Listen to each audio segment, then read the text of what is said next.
Bonjour à tous.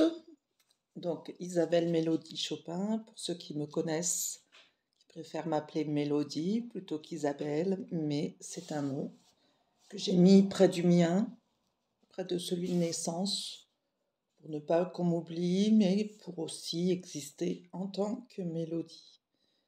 Je vous souhaite la bienvenue sur ma chaîne Isathéma si vous me rejoignez sur cette chaîne, et bienvenue sur Facebook si vous êtes, puisque cette vidéo passera sur plusieurs réseaux.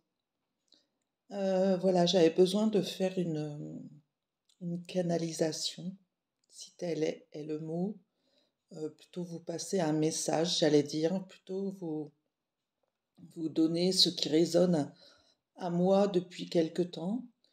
Voilà, au départ, j'étais partie à vous parler d'économie. Économie, pourquoi économie? Quand je suis née en 69, les années 70 euh, ont été on voyait beaucoup de publications de l'État sur économiser, faites des économies, alors que nous n'avions euh, qu'un opérateur, j'allais dire, d'électricité, qui était EDF, qui s'occupait aussi de GDF, le gaz. Et aujourd'hui, nous en sommes à un niveau où on nous offre plusieurs opérateurs.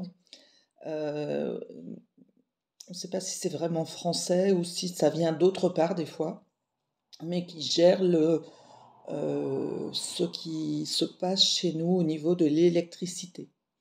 EDF aurait-il perdu sa puissance? Alors non, la puissance électrique, puisqu'on s'aperçoit que finalement les coupures qui nous avaient été données un an à l'avance, ou même 2 ans maintenant, le temps passe trop vite, le temps n'existe pas. Je m'aperçois que nous en sommes tous à gérer notre électricité comme nous le faisions peut-être depuis déjà pas mal de temps, parce que ça viendrait pas à l'idée de quelqu'un, ou peut-être vous, je ne sais pas, après on fait comme on veut, il n'y a pas d'obstruction, mais peut-être que cette électricité ne vient pas brûler pour rien. On va pas laisser les lumières allumées toute la nuit pour le plaisir d'avoir une maison lumineuse. Quoique, pourquoi pas, si on veut attirer du monde comme les commerces, etc.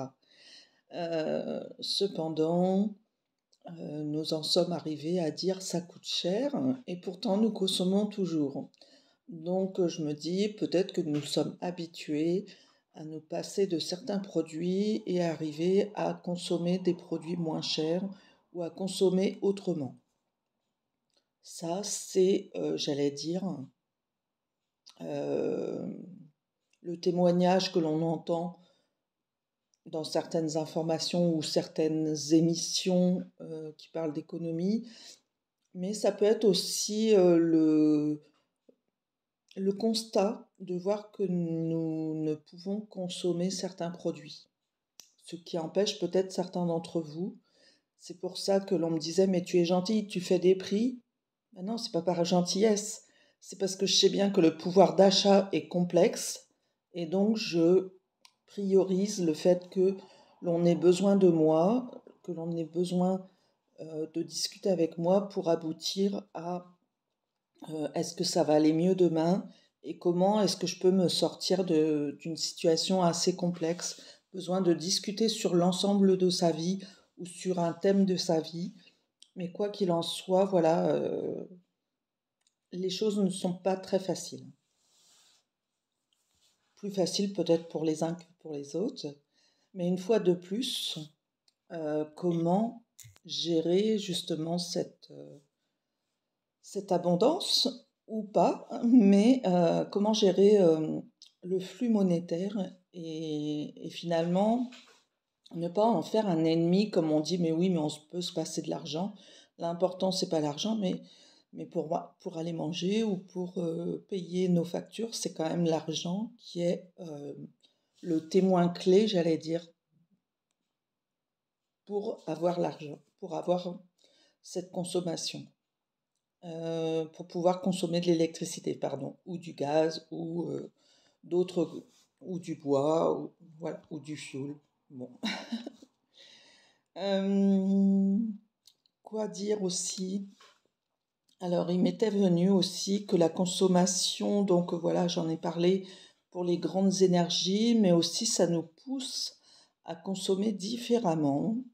Alors, les produits les moins chers ne sont pas les mieux pour notre santé. On s'en rend compte quand on mange du pain, quand on mange des choses à base de levure, qui ne sont pas toujours adaptées à la bonne santé de notre corps. Ceux qui sont allergiques à certains produits le disent fréquemment. Allergie, alors on dit c'est du pipeau, comment peut-on être allergique au gluten, aux farines de différentes manières? Alors, excusez-moi, en tant qu'ancienne agricultrice, et je le souligne parce qu'on m'a déjà jeté une pierre à ce propos, ah oui, mais les agriculteurs, on ne va pas les défendre parce qu'ils n'ont pas cette notion, ils ont accepté ces graines transgéniques et donc c'est de leur faute. Quand vous avez une fois de plus 100 hectares, on va dire, hein, c'est pour faire une moyenne, d'autres en ont moins, d'autres en ont plus. Quand vous avez 100 hectares à semer et que l'on vous dit, ben, vos anciennes graines, elles coûtent 50 euros. Mais par contre, les nouvelles graines transgéniques, elles coûtent 30 euros. Et oui, vous aussi, vous allez vers le moins cher. Donc c'est voulu par l'État, j'allais dire, on est tributaire de acheter moins cher, ce qui n'est pas le mieux, mais c'est comme ça. Donc voilà, je ne défends pas tous les agriculteurs parce que nous ne sommes pas tous sur la même longueur d'onde, mais je fais ce constat de dire oui, il y a eu du transgénique, sachant que le transgénique, donc certaines farines, quand on dit on est allergique au gluten, il faut savoir aussi que dans les graines, et pour avoir été à des réunions, je me suis dit mais c'est pas possible, on mettait certains s'en souviennent peut-être, on mettait des cendres venant des abattoirs, donc d'animaux, dans les graines que l'on nous vendait. J'ai été la seule à réagir à ce sujet dans la petite réunion qu'on avait, hein, puisqu'il y en a eu d'autres auxquelles je n'ai pas assisté, bien sûr. Et finalement, je me dis, mais pourquoi avoir accepté à cette époque-là et les autres agriculteurs disaient, non, non, mais c'est bien, voilà, euh, on est d'accord, ou même s'ils n'étaient pas d'accord, on sentait que, vu que le prix est intéressant, on est d'accord.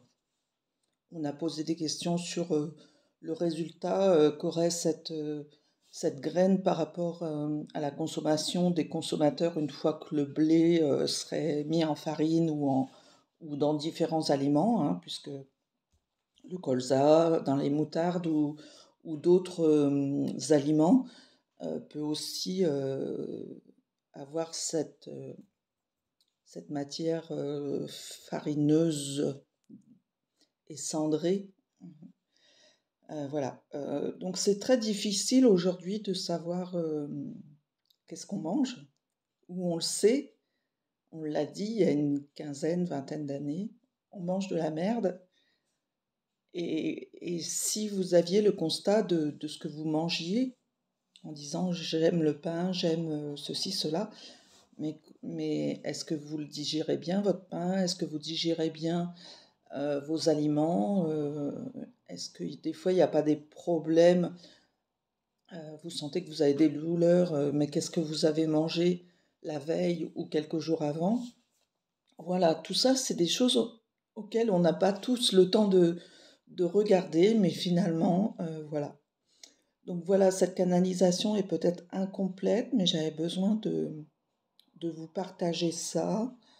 Je ne suis pas nutritionniste, donc je n'irai pas vous aider à maigrir ou des choses comme ça, mais, euh, mais il fallait parler de cette généralité pour dire effectivement, on cherche un coupable à tout prix, mais nous sommes tous coupables de consommer des produits dont on ne sait pas vraiment ce qu'il y a dedans, parce que c'est jamais vraiment marqué.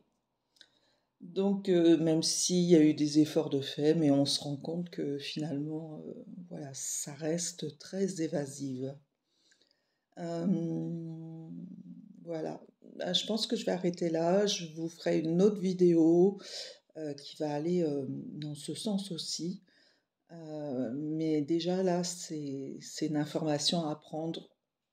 Euh, vous en faites ce que vous voulez, mais voilà, j'avais besoin de laisser ce message. Je vous souhaite une bonne journée et on se dit à bientôt sur Isathéma ou sur Facebook Isabelle Mélodie Chopin. À bientôt.